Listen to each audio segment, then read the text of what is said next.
The name says it all. I'm Hakeem Branch. Rob Jarrell. And today we're going to recap this past weekend's HBO World Championship Boxing, which had Gennady Golovkin, aka Triple G, defending his middleweight share of the middleweight crown against Marco Antonio Rubio. We also had Nonito Donaire and Donaire-Walters battling for Donaire's share of the featherweight crown. We had two good fights, two early endings, and we're going to start with Donaire-Walters. Take it away, Rob. All right, so in the video, the preview video, we said that this was a dangerous fight for Nonito Donaire to take on Donaire-Walters.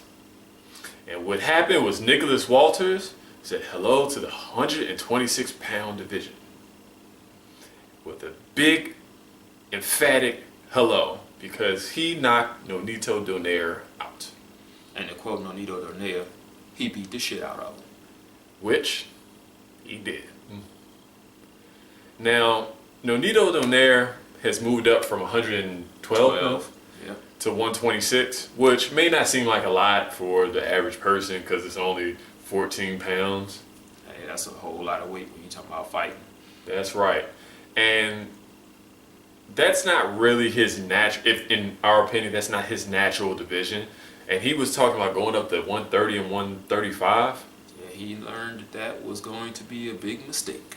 Now, he didn't look bad. I'm going to be honest. He didn't look bad. No, he didn't. But he was just up against a guy in Walters who was not only tough, but he had textbook technique. He was big for the division. And he was all, no nonsense. He came in there to handle business. You can see in his face that he was focused completely on knocking Donaire out. Yes, and he did so. How he did it was those good old fundamentals. He had a nice strong jab that popped Nonito's head back, destroyed his rhythm, and pretty much set the tempo for the entire fight. That's what they teach you the first day in the gym. He listened, he learned, he stuck to it. And take notes, young people, because that's what happens when you have a good, strong jab. There were only two things that I saw that I would be like, from Walters. One, when he jabbed, he did drop his right hand a little bit. But being that he was so much bigger than Donaire, Donaire had no way to take advantage of it. Secondly, at times his feet got a little too wide. Like I said, Donaire had no way to take advantage of it. You'd have to find another big featherweight that could take that jab and get into his space in order to take advantage of it. And I really don't see anybody that would really be able to do that. Most of the guys that he's going to fight are either coming up or, have come up from the division below after a while. I mean, you got Johnny Gonzalez, who I think he was at 122 at one time. I think he might have even been at 118 from what I remember. And they're trying to set up that fight next. Yeah, and you got Lomachenko, who is very, very experienced on the amateur ranks. He's gotten some good pro wins. But like I said, that size difference can make a difference even when you are supremely talented, as Nonito Donaire is. So we'll find out what's going to happen next from Donaire-Walters, also from Donaire. We've been hearing the rumblings for years about him not really being too dedicated to the sport. And this is what happens when you go up against somebody in that upper echelon when you're not 100% focused. Yeah, A-level fighters are not going to, you're not going to be able to win if you're not dedicated. Right. For him, I would like to see him have full training camps with Robert Garcia. I'm not sure if he had a full training camp with Robert Garcia. It looked like he said he trained with his dad. Yeah, it was most his dad. This is not to downgrade what his dad does, but I just think Robert Garcia can get more out of Nonito if he spends the full camp because he can keep him focused. Also, Nonito did say that this was the hardest he ever trained in his life. Walters was just better. Well, it's not just focus, but someone who can properly plan for the opponent. But also, I hope he moves back down to at least 122, where there's not so many physical disadvantages in that upper echelon, because you're talking a fight with Lomachenko would be. It'd be pretty good. It'd be pretty good. Lomachenko's at 126. 126. Yeah. No, and I'm saying if he would have fought Lomachenko. Yeah, it would have been probably more even size-wise. Yeah, Walters looked huge. They looked like they were in 2 different weight classes when they were in the ring together. You got anything else you want? No, that was it. Yeah. We're looking forward to what happens with both guys. Let's talk about the main event. The main event, we had share the middleweight crown at stake with Triple G taking on Marco Antonio Rubio. And in our preview video, we talked about how Rubio should try to push Triple G back. He did a little bit, and then we saw that it wasn't going to work because Triple G said, I'm not going to play that. He hit him in the face. He hit him hard, and Rubio went down. You saw Rubio try to put on the pressure on Triple G, and I know a lot of people were looking at it like, wow, he's kind of pushing him back a little bit, and Triple G was smart, like, no, we're not. This guy hits a little bit harder than we thought. But then once Golovkin started to let those hands go, you can hear the pop in those punches.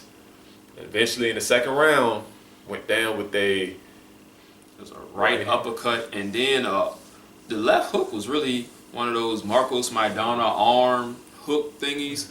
But when you got a guy like Triple G throwing it, it's gonna hurt. And I think Rubio was already dazed from the uppercut, and the perfect placement of that hook just put him down. I mean, he threw it. If I'm Triple G and Rob is Rubio, he didn't even turn his body like most people like you're taught. He just did like this, bam. Down went Rubio. Now, I mean, it did seem like a quick count, and it looked like he took his time, like he had to contemplate.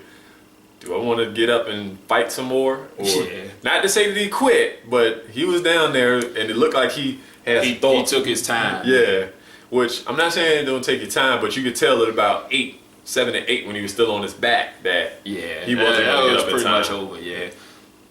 If you ever get dropped, try to get up around 6. Don't wait till 8.